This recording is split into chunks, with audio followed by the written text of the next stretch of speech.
ओम परमात्मने नमः। श्री भगवान ने 13वें अध्याय के अंत में कहा कि ज्ञान चक्षु से क्षेत्र और क्षेत्रज्ञ के भेद को देखने वाला परमात्मा को प्राप्त हो जाता है। अब प्रश्न होता है कि वह ज्ञान क्या है और उसकी क्या महिमा है तथा उस ज्ञान की प्राप्ति का सरल उपाय क्या है। इसका वर्णन करने के लिए भगवान 14वें अध्याय का विषय आरंभ करते हैं। बंधन दो से होता है, प्रकृति से और प्रकृति के कार्य गुणों से। तो प्रकृति के बंधन से छूटने के लिए भगवान ने 13वें अध्याय का विषय बता दिया और प्रकृति के कार्य गुणों के बंधन से छूटने के लिए भगवान 14वें अध्याय का विषय आरंभ करते हुए पहले 2 श्लोकों में ज्ञान की महिमा का वर्णन करते हैं। भगवान उवाच परं भूयः प्रवक्ष्यामि ज्ञानानां ज्ञानमुत्तमम् यज्ञात्वा मुनयः सर्वे परां सिद्धिमितो गताः। अर्थात परं भूयः प्रवक्ष्यामि ज्ञानानां ज्ञानमुत्तमम्। 13वें अध्याय के 18वें, 23वें और 24वें श्लोक में भगवान ने क्षेत्र क्षेत्रज्ञ का प्रकृति पुरुष का जो ज्ञान विवेक बताया था उसी ज्ञान को फिर बताने के लिए ज्ञान भूयः प्रवक्ष्यामि पदों से प्रतिज्ञा करते हैं। लौकिक और पारलौकिक जितने भी ज्ञान हैं अर्थात जितनी भी विधाओं, कलाओं, भाषाओं, लिपियों आदि का ज्ञान है उन सबसे प्रकृति पुरुष का भेद बताने वाला, प्रकृति से अतीत करने वाला, परमात्मा की प्राप्ति कराने वाला यह ज्ञान श्रेष्ठ है, सर्वोत्कृष्ट है। इसके समान दूसरा कोई ज्ञान है ही नहीं, हो सकता ही नहीं, होना संभव भी नहीं। कारण कि दूसरे सभी ज्ञान संसार में फंसाने वाले हैं, बंधन में डालने वाले हैं। यद्यपि उत्तम और पर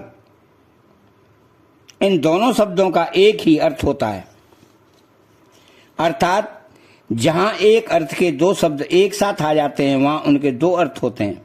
अतः यहां उत्तम शब्द का अर्थ है कि यह ज्ञान प्रकृति और उसके कार्य, संसार, शरीर से संबंध विच्छेद कराने वाला होने से श्रेष्ठ है, और पर शब्द का अर्थ है कि यह ज्ञान परमात्मा की प्राप्ति कराने वाला होने से सर्वोत्कृष्ट है। तो यज्ञात्वा मुनयः सर्वे परां सिद्धिमितो गताः। तो जिस ज्ञान को जानकर अर्थात जिसका अनुभव करके बड़े बड़े मुनि लोग इस संसार से मुक्त होकर परमात्मा को प्राप्त हो गए हैं उसको मैं कहूंगा। उस ज्ञान को प्राप्त करने पर कोई मुक्त हो, कोई मुक्त न हो, ऐसा होता ही नहीं।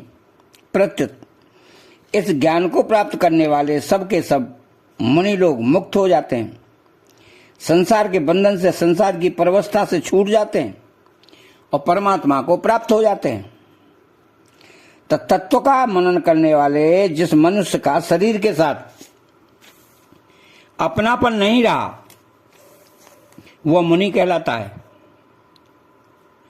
और पराम सिद्धिम कहने का तात्पर्य है कि सांसारिक कार्यों की जितनी सिद्धियां हैं अथवा योग साधन से होने वाली अणिमा, महिमा, गरिमा आदि जितनी सिद्धियां हैं वे सभी वास्तव में असिद्धियां ही हैं। कारण कि वो सभी जन्म मरण देने वाली, बंधन में डालने वाली, परमात्मा प्राप्ति में बाधा डालने वाली हैं। परंतु परमात्मा प्राप्ति रूप जो सिद्धि है वह सर्वोत्कृष्ट है, क्योंकि उसको प्राप्त होने पर मनुष्य जन्म मरण से छूट जाता है। तो क्षेत्र और क्षेत्रज्ञ के विभाग का ज्ञान संपूर्ण लौकिक पारलौकिक ज्ञानों से उत्तम तथा सर्वोत्कृष्ट है। यह ज्ञान परमात्मा तत्व की प्राप्ति का रामबाण उपाय है। इसलिए इस ज्ञान को प्राप्त करने वाले सब के सब साधक परमात्मा तत्व को प्राप्त हो जाते हैं, अर्थात मुक्त हो जाते हैं।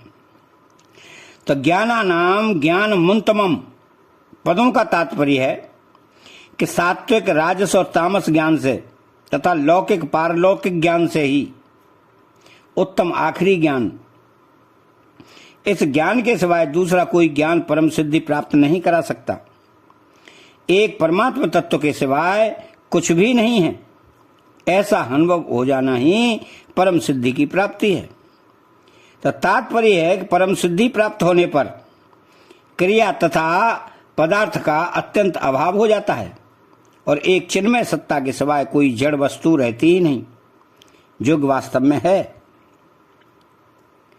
अतः चैनल को सब्सक्राइब करें, बेल आइकन घंटी को दबाएं और कमेंट बॉक्स में जय श्री कृष्णा लिखें। बोलो जय श्री कृष्णा।